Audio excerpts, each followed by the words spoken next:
Hello दोस्तों, हम हैं Gautam Rade Sagar 24 carat news channel पे आप सभी दर्शकों का, खास तौर से we the people of India की संकल्पना पे जो लोग विश्वास करते हैं उनका स्वागत है, खैर मकदम और इस्तकबाल करते हुए आगे बढ़ते हैं। आज चर्चा को हमने केंद्रित किया है कि जो देश में आपदाएं आ रही हैं, विपदाएं आ रही हैं, प्राकृतिक विपदाएं आ रही हैं, उन प्राकृतिक विपदाओं के लिए क्या हम उसे एक्ट ऑफ गॉड कहें या एक्ट ऑफ फ्रॉड करें। ये कहने की ज़रूरत क्यों हमें पड़ रही है?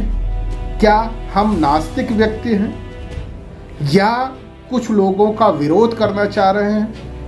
इन दोनों में से कोई भी हमारा सरोकार नहीं है। जो लोग अपने आप को आस्तिक होने का दावा करते हैं, हम उनसे ज़्यादा आस्तिक हैं। हम अलौकिक ताकत पे विश्वास करते हैं, सुपर नेचुरल पावर पे विश्वास करते हैं, और ऐसी स्थिति में जो एक्ट ऑफ फ्रॉड चल रहा है, हम आंख बंद करके एक्ट ऑफ फ्रॉड को एक्ट ऑफ गॉड की संकल्पना नहीं मान सकते, एक्ट ऑफ गॉड नहीं स्वीकार कर सकते। खैर, हम अपने विश्लेषण को आगे बढ़ाएं, यानी कि आपसे परिचर्चा को आगे बढ़ाएं, उससे पहले एक वीडियो आपके सामने बाबा रामपाल जी का वीडियो है, आप देखें। कुछ सेकंड का वीडियो है, देखें, इसके बाद आगे बढ़ते हैं। इस देवी पुराण में लिखा है कि सतयुग में जो राक्षस होते थे वो कलयुग के ब्राह्मण हैं। ये दास नहीं कह रहा, ये देवी पुराण बता रही है। ये देखिएगा, इसी में छठा सेकंड, वही 414 पृष्ठ, ये छठा सेकंड है, यही 414 पृष्ठ है जो अभी आपने पढ़ा। इसी में यहां देखो, धर्म की यह सतिथि त्रेता में रही परंतु कुछ ह्रास हो गया। सतयुग की जो सतिथि थी वह द्वापर में विशेष रूप से कम होगी। सतयुग से चल रहा है युगान। राजन, इन प्राचीन युगों में, पहले वाले युगों में जो राक्षस समझे जाते थे वे कलयुग में ब्राह्मण माने जाते हैं, क्योंकि अब के ब्राह्मण प्राय पाखंड करने में तत्पर रहते हैं। दूसरों को ठगना, झूठ बोलना और वैदिक धर्म कर्म से अलग रहना कलयुगी ब्राह्मणों का स्वाभाविक गुण बन गया है। फिर से आप लोगों का स्वागत है। वीडियो आपने देखा, बाबा रामपाल ये दावा कर रहे हैं कि देवी पुराण इस बात को प्रमाणित करती है, उसके छठे स्कंद के 414 पेज में ये बात प्रमाणित करती है कि प्राचीन काल में जो राक्षस थे वही वर्तमान काल में ब्राह्मण हैं। ये दावा रामपाल का है। अभी इस उनके दावे का हम पूरी तरह से समर्थन नहीं करते। आगे कुछ घटनाओं को जरूर देखते हैं। क्या उनके दावों पर विश्वास किया जा सकता है या सिरे से खारिज ही करने लायक उनके दावे हैं? चूंकि वेद की किताब को उन्होंने, देवी पुराण को उन्होंने रखा है सामने, बकायदा पेज वाइज वो उद्धृत कर रहे हैं, ऐसी स्थिति में उनके दावे को सिरे से खारिज करने का साहस भी हम नहीं बटोर पा रहे। उनके दावे को सिरे से खारिज करने का तात्पर्य ये है कि जो वेद हैं, जो पुराण है, जो स्मृतियां हैं और जितने भी धार्मिक पुस्तकें हैं, हम उसको सिरे से खारिज कर रहे हैं। इतना दुस्साहस हम नहीं करना चाहते। लेकिन अगर हम ये देखते हैं कि जो लोग, जो दर्शनार्थी, तीर्थयात्री बड़े बड़े मंदिरों में दर्शन करने जाते हैं या दर्शन करने जाते समय उनका एक्सीडेंट हो जाता है। ज्यादातर घटनाएं होती हैं दर्शन करके जब वो लौट रहे होते हैं तब घटनाएं घटती हैं। जिस कार में वो सवार होते हैं उस कार का एक्सीडेंट हो जाता है, या अगर कहीं दुर्गम इलाके से आ रहे हैं, पहाड़ों से आ रहे हैं, तो वो कार या बस खाई में गिर जाती है और करीब करीब उसमें सवार जितने भी लोग होते हैं सबकी मौत हो जाती है। क्या आपके दर्शन करने से वह अलौकिक ताकत, वह ईश्वर, वह आराध्य जिसकी आराधना करके आप लौट रहे हैं वो आपसे कुफ्त है, आपसे गुस्सा है, आपके इस कारनामे से अति क्रोधित है, जिसकी वजह से आपको वो पनिशमेंट दे रहा है, दंड दे रहा है, और इतना कठोर दंड दे रहा है कि फिर आप इस दुनिया को देखने लायक नहीं रह जाएंगे। ऐसा आखिर क्यों कर रहा है? जब इसका विश्लेषण करते हैं या इन घटनाओं पे एक दृष्टि डालते हैं, तब रामपाल के दावे को स्वीकार करने का मन तो बन जाता है। हमारे जैसा भी व्यक्ति मन बना लेता है कि रामपाल के दावे निराधार नहीं हैं, आधारहीन नहीं हैं। ईश्वर राक्षसों के एक्ट को कहते हैं कि राक्षसों के एक्ट को ईश्वर कभी स्वीकार नहीं कर सकता। शायद इसीलिए वह ये संदेश देना चाहता है, वो ईश्वर संदेश देना चाहता है कि मुझे जिन मंदिरों में तलाश रहे हो, हम तो सर्वव्यापी हैं, मेरे नाम पर तुम वहां आकर के एक्ट ऑफ गॉड के नाम पे जो अपने आप को लुटवा रहे हो, अपनी आस्था प्रकट कर रहे हो, तुम्हारी आस्था रॉन्ग नंबर पे डायल हो रही है।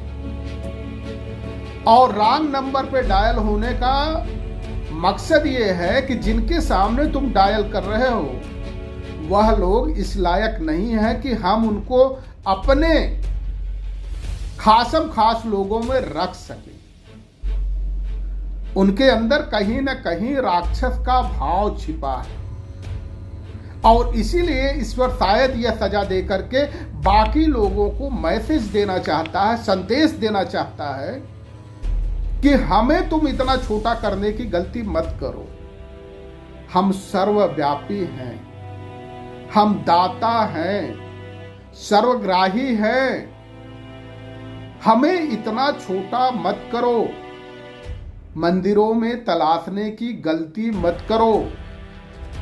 कुछ लोगों को सजा देकर के बाकी लोगों को सचेत करना चाहता है, वह आराध्य सचेत करना चाहता है कि फ्रॉड लोगों के चक्कर में मत पड़ो।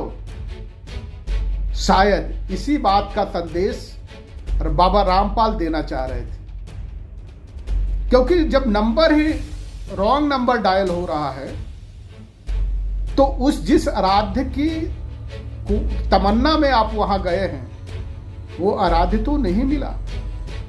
मिला कौन? गॉड तो नहीं मिला, मिला कौन? फ्रॉड मिला।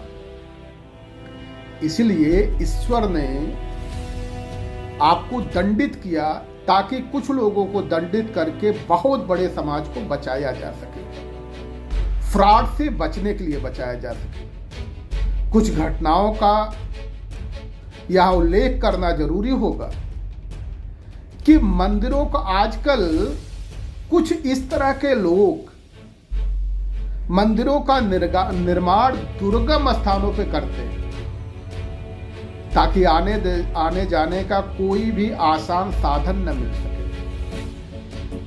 फिर उसको क्या करते हैं? उस पे केबल कार चलाते हैं, उस पे रोप कार चलाते हैं। घटना 11 अप्रैल की है। केबल कार जो चलाई गई उसका एक्सीडेंट हो गया, लोग मारे गए। 13 जुलाई 22 को रोप कार का एक्सीडेंट हो गया, वो लोग मारे गए। आगे बढ़ते हैं तो हम ये देखते हैं मई 9, 2018 में कुछ खास घटनाओं को ही हम ले रहे हैं। बाकी आप रोज भी अखबार की हेडिंग देख सकते हैं कि तीर्थ यात्रा से लौट रहे एक ही परिवार के 6 लोग, 8 लोग, 10 लोग, 4 लोगों की एक्सीडेंट में मौत हो गई। जिस ईश्वर की आराधना आप करके आ रहे हैं वो आपको इतना बड़ा दंड क्यों देगा? अगर कोई ये कहे कि आपको पुण्य मिल गया तो यह मान लीजिए कि घर से निकलते समय अगर यह आपको बता दिया जाए कि आप जहां जा रहे हो वहां से फिर जीवन में लौट करके नहीं आ पाओगे, जो शरीर आएगी उस शरीर में तुम तो दिखोगे लेकिन सांसें नहीं होगी। और कहते हैं सांसें ही जीवन होती है। तो कोई भी व्यक्ति आराधना करने के लिए तीर्थ यात्रा पे जाना पसंद नहीं करता। इसका मतलब यह है कि ये ईश्वर आदेश दे रहा है या संदेश दे रहा है कि मेरे नाम पे मुझे जहां तलाश रहे हो हम वहां नहीं। तो घटना हम बता रहे थे कि 9 मई 2018 की घटना है। केरल से तमिलनाडु की यात्रा पे जो फेमस एक मंदिर है ईश्वर मुरुंगा टेम्पल, उस मंदिर में केरल से 6 लोग तीर्थ यात्रा पे निकले और लौट करके उनकी लाशें आई। 29 मई 2022 को 7 लोग कर्नाटका से अयोध्या के तरफ आ रहे थे, अयोध्या में दर्शन करने आ रहे थे। रास्ते में उनका एक्सीडेंट हो गया, मारे गए लोग। 17 अक्टूबर 2022 को 9 लोग यात्रा से, तीर्थ यात्रा से लौट रहे थे। घर पहुंचने से 3 किलोमीटर पहले उनका एक्सीडेंट हुआ। क्या आप ये कहना चाहते हैं कि ईश्वर इतना क्रूर है? आपके दर्शन करने मात्र से वह क्रुद्ध हो गया। चलिए, आपकी सहमति में हम भी अपनी सहमति व्यक्त करते हैं। क्रुद्ध इस बात के लिए नहीं हुआ कि आप उसका दर्शन करने गए, वह क्रुद्ध इस बात के लिए हुआ कि आप ईश्वर के दर्शन करने गए थे, गॉड के दर्शन करने के लिए गए थे, लेकिन फ्रॉड का दर्शन करके लौट गए। और ईश्वर यही संदेश देना चाह रहा है कि मेरे नाम पे जो फ्रॉड लोगों का धंधा चल रहा है वह धंधा बंद होना चाहिए। बहुत बड़े समाज को बचाने के लिए वह कुछ चंद लोगों को इस तरह से सजा दे रहा है और मैसेज देने की कोशिश कर रहा है कि तुम लोग मेरे यहां मत आओ, क्योंकि तुम्हारी जो भाषा है वो हमें समझ में आती है, तुम्हारी पीड़ा हमें समझ में आती है, तुम्हारा दर्द हमें समझ में आता है। ऐसी स्थिति में तुम हमें मत ढूंढो, हमारे आशीर्वाद की जब जरूरत होगी तब तुम्हें आशीर्वाद मिलता रहेगा। हमने किसी को एजेंट नहीं बनाया है, यही तो सिद्ध कर रहे हैं बाबा राम। अगर जो लोग ये कह रहे हैं, दावा कर रहे हैं कि वो ईश्वर के एजेंट हैं,